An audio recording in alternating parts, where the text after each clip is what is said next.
Millions of people all around us are struggling with a type of depression that is almost completely invisible. It's called high-functioning depression, or HFD.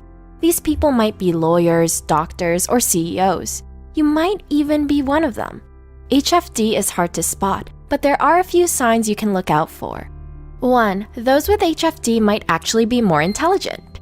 New research has shown a link between HFD and increased intelligence. According to a study, overdeveloped intelligence might be linked with dangers and losses that punctuate our lives. Somehow, it makes a lot of sense that geniuses tend to struggle with depression.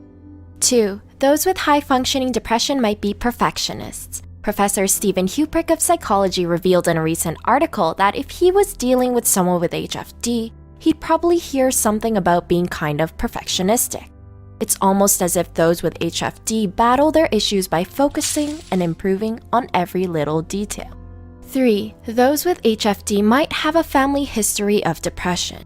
In a recent study, it was found that depressed children and adolescents with high potential often had a family history of depression and bipolar disorder. What this means is that if you're a high achiever and you're suffering from depression, it might just be genetic and something you can't control. 4. Those who have HFD often try to endure it without getting help. Healthcare professionals know that HFD can be very hard to diagnose. This is simply because most of the time, people try to endure it without getting help. High-functioning people might be in denial, or they might not want to let their depression get in the way of their busy lives. 5. HFD can gradually build up, getting worse and worse over time. Doctors who have dealt with HFD note that it can really sneak up on people. It slowly but surely gets worse, and the symptoms might grow in intensity without people noticing. Some doctors have described it as a slowly increasing temperature. Before you know it, you're getting fried. 6. Those with HFD don't engage in normal hobbies and activities. Professor of psychiatry Michael Thays states that in regards to HFD, you may notice that there's a hole in this person's extracurricular life. What he means is that the person only does what they're obligated to do. Being a parent, a spouse, or a community member is absent, as are any hobbies. 7. Those who think they have HFD might actually be suffering from burnout. HFD is very tricky to diagnose, and it shares a lot of similarities with burnout.